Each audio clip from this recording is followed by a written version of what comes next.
మంచు ఫ్యామిలీ విభేదాలు రచ్చకెక్కాయి. నిన్న మీడియాపై మోహన్ బాబు చేసిన దాడిపై మనోజ్ క్షమాపణలు చెబితే విష్ణు మాత్రం దాడిని సమర్థిస్తున్నారు. తన కోసం వచ్చిన మీడియాపై దాడి జరగడం బాధ కలిగించిందన్నారు మంచు మనోజ్. తన తండ్రి తరపున మీడియా క్షమాపణలు చెప్పారు. ఇక విష్ణు మాత్రం దాడిని సమర్థించారు. అయితే ఈ ఘటన ఉద్దేశపూర్వకంగా జరిగింది కాదన్నారు. కొందరు గేట్లు పగలగొట్టి లోపలికి వస్తే ఎవరు మాత్రం ఊరుకుంటారన్నారు మంచు విష్ణు. హాస్పిటల్లో అడ్మిట్ అయ్యారని చెప్పి నేను అబద్ధాలు ఆడారు. హాస్పిటల్కి వెళ్ళి చెక్ చేయించుకుంది అమ్మ. నువ్వు వెళ్ళిపో ఇంట్లో నుంచి, నువ్వు వెళ్ళిపోతే వీడిని చూసుకుంటావు మేమంటే మేము మంచిగా మాట్లాడి పంపిస్తాం అంటే నమ్మి ఆవిడ 3 రోజుల నుంచి దడదడగా ఉంటే వెళ్ళమ్మ అంటే ఏజీకి వెళ్ళడం వాస్తవం చూపించుకొని ఇమీడియట్గా మా అన్నింటికి వెళ్ళిపోయి అన్నింట్లో పడుకున్నారు. మీరు ప్రజలకు తీసుకెళ్లేది కరెక్ట్, కానీ మరీ ఇంత కొంతమంది వరకు they have cross all limits. Remember మా అమ్మకి ఈ రోజు ఉల్వా లేకుండా she is admitted in the hospital.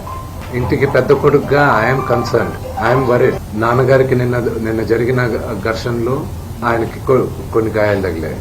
నేను Kannappa cinema post production work Los Angeles లో ఉన్నప్పుడు నాకు ఫోన్ వచ్చింది, ఇలా ఇంట్లో గొడవ జరుగుతున్నాయి. అన్నీ ఆపుకొని ముందు వచ్చేసాను. For me family first. నిన్న మార్నింగ్ దిగాను.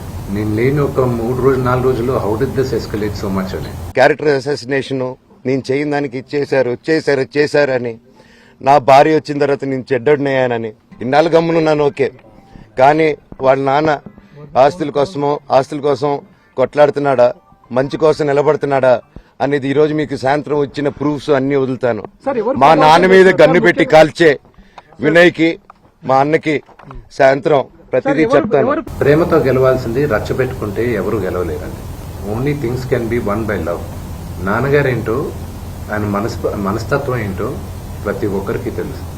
వాళ్ళు పొట్టజించుకుంటే పేగులు కాలిపోయిన పడతాయి. ఫ్యామిలీ గురించి I will never speak. Immature గా కొంతమంది మాట్లాడచ్చు, చిన్నవాడు కదా అని నేను తను మాట్లాడచ్చు, అవగాహన లేకుండా మాట్లాడచ్చు. But I just keep quiet. మీరు ఎన్ని క్వశ్చన్స్ అడిగిన ఫ్యామిలీ గురించి, నేను నా ఫ్యామిలీ విషయాలు నేను బయట చెప్పను. మీ ఫ్యామిలీ గురించి మీరు అడిగితే మీరు చెప్పరు కదా. Same thing I will not talk about my family. Problem ఎక్కడైందంటే, నేను కానీ ఊర్లో ఉంటే ఆ లెటర్స్ నేను కంప్లైంట్ ఇప్పించేవాడిని కాదు. I would have spoken to it. దీని అన్నిట్లోకి నేను విపరీతంగా నలిగిపోయేది మా అమ్మ. ఆవిడ మంచాన్ని పడింది. నాన్నగారు అడిగింది ఒకే ఒకటి, సరే ఆ లెటర్ వరకే నేను మాట్లాడతాను, నా ఇంట్లో ఉండడానికి వీల్లేదు అని, అంతవరకే మాట్లాడుతున్నాను. 7 నెలలు తను ప్రెగ్నెంట్గా ఉన్నప్పుడు మా అంకులు విజయవాడలో ఉంటారు. అండ్ ఇక్కడ కొంతమంది అంకుల్ నాన్నగారు బాగా క్లోజ్. మనోజ్, నువ్వెన్నో సంవత్సరాలు ఇంటి బయటగా ఉన్నావు, నీ సొంతంగా ఉన్నావు, మీ నాన్నగారు అమ్మగారు ఒకరే ఉన్నారు, మీ అన్న ఏమో దుబాయ్కి షిఫ్ట్ అయిపోయాడు ఫ్యామిలీతో, మీ వైఫ్ ప్రెగ్నెంట్ గా ఉంది, తనకి తల్లిదండ్రులు లేరు, తనకి ఇప్పుడు మీ అమ్మ అవసరం ఉంది, పెద్దోళ్ళు అవసరం ఉంది, నువ్వు అక్కడే ఎలా చూసుకుంటావు అంటే, నాకు ఆ రోజు మా భార్య కూడా ఒకసారి వాళ్ళు అన్ని చెప్తున్నారు కదా, ఎందుకండి ఒకసారి వినండి అంటే, సరేమ్మా నీకోసం వస్తాను అని చెప్పి మళ్ళీ తిరిగి రావడం జరిగింది.